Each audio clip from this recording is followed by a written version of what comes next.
Hey everybody, Mark Johnson here, founder and creative director of Able Abe Studios, back with vlog number 2. And just to kind of reiterate what I've talked about in the last video, I won't do this every video, but for this one, I'll probably be the last time.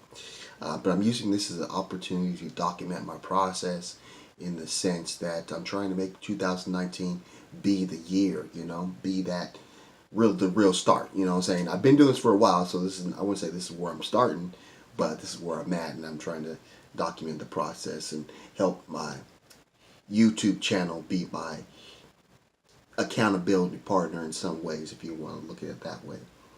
And so I'm going to document my process and kind of the steps that I'm taking to kind of get there. And one of the things that I thought about since last video is that it would be great to have a real process where it's kind of written down rather than just kind of, in a sense, writing a goal and, feigning some way to kind of to get there. And so what I did is I went back to a book that I read in the past. I've actually did a book review on this book, and I'll put a link to that in my description box below. But the book that I'm talking about is Never Eat Alone by Keith Ferrazzi, right? Okay. And so, the idea of this book is basically helping you network. Bottom line, it's helping you network, and as much as you're on your road to success, there's other people that you could help along the way that can also help you along your way to success. And so, as the book starts out, it really just talks about goal setting. And so that's kind of where I'm at right now. I think the reason why I chose this book to use my blueprint in a sense is because I like the way he breaks down goal setting. He kind of talks about planning goals that are, in a sense, your long-term goals. He talks about putting your long-term goals about 3 years out, and then working backwards from there. So if there's something you want to become, and let's say you're putting that 3 years out, this is what do you want to be doing in 3 years. Work backwards, to your year 2, to your year 1, and then also working towards your 3-year goal in 3-month increments. So in a sense, every 3 months you're working on something that's going to get you to your 3-year goal. And so I like that idea, and so I felt that was a great process. I mean, throughout the year you can kind of track your progress, being that there's, in a sense, 4 quarters of the year. And so that's the reason why I chose this book. And there's so much information in there, but again, I'm just starting out, and it's kind of cool to kind of see some of the notes that I took the last time I wrote it, or the things that I underlined, still very strong right now. And so that's kind of where I'm at with that. I think this last week I've really put in some work. I felt really focused again, but this is only the start of the year. We're not really that far in, and so it's just kind of be a matter of time to kind of where it gets to the point where things get tougher because maybe I start losing focus or other things take my focus and that kind of thing. And that's kind of what I saw with my last week. I felt my middle of my week was very strong. Tuesday, Wednesday, Thursday. I'm starting my days earlier. I'm having more free time for myself and to work on these things, or more alone time to work on things by myself.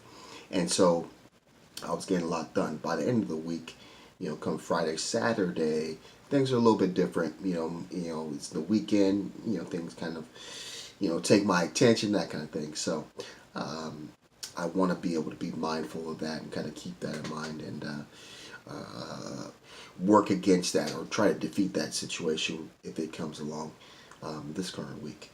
Other than that, I think I've been just kind of really in the mindset of wanting to be successful. Not that I wasn't ever before. I'm just kind of re-upping it, taking it to the next level.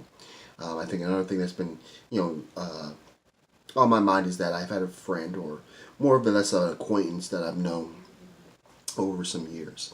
And the thing that we have in common is that he's another spinal cord injury.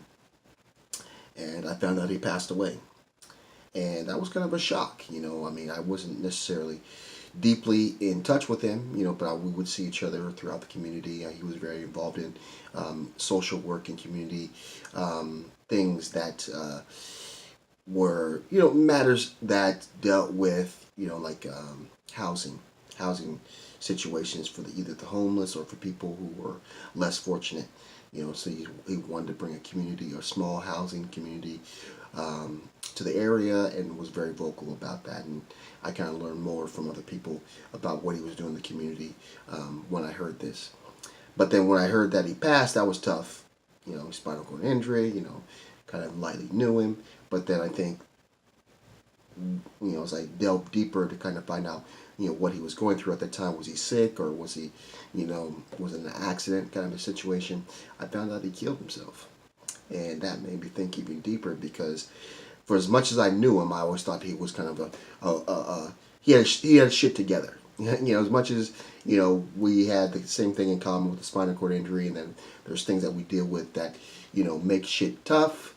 I felt that he had his shit together. Then come to find out he committed suicide, kind of made me think a little different. Maybe a little different the situation, maybe a little different of him. Kind of made me wonder what was going on with him, and so, this kind of since hearing that, I've kind of been really thinking about where I want to be in my mindset, in my health, and in just kind of not necessarily be putting on a face. I want to be who I am all the time. You know what I'm saying? So I kind of took that a little tough, and so I just kind of been thinking about that and trying to add that into my change or my development throughout this year of 2019. So yeah, that's kind of where I've been at. I think that I took that opportunity to be a little more vocal in some things or some areas that maybe I wouldn't have, like, telling people that I care for them, telling people that, I appreciate their existence, what I'm saying, as little as that may be, or as, for some people that may be really a big thing. I know for myself, I'm not the type of person to kind of talk like that or say I love you or I care about a type care for a person. So I've really been trying to take that opportunity to do that. So that's kind of where I'm at. This is vlog number 2. Hopefully we can carry this on throughout the rest of the year. Trying to drop one once a week and try to keep updated on my progress and to kind of use this as a check-in opportunity. So yeah, that's kind of where I'm at right now, and I want to continue to progress from here on out. So I'll leave it at that. But like we always do this time, have a blessed day. See you on the flip side. Let's go.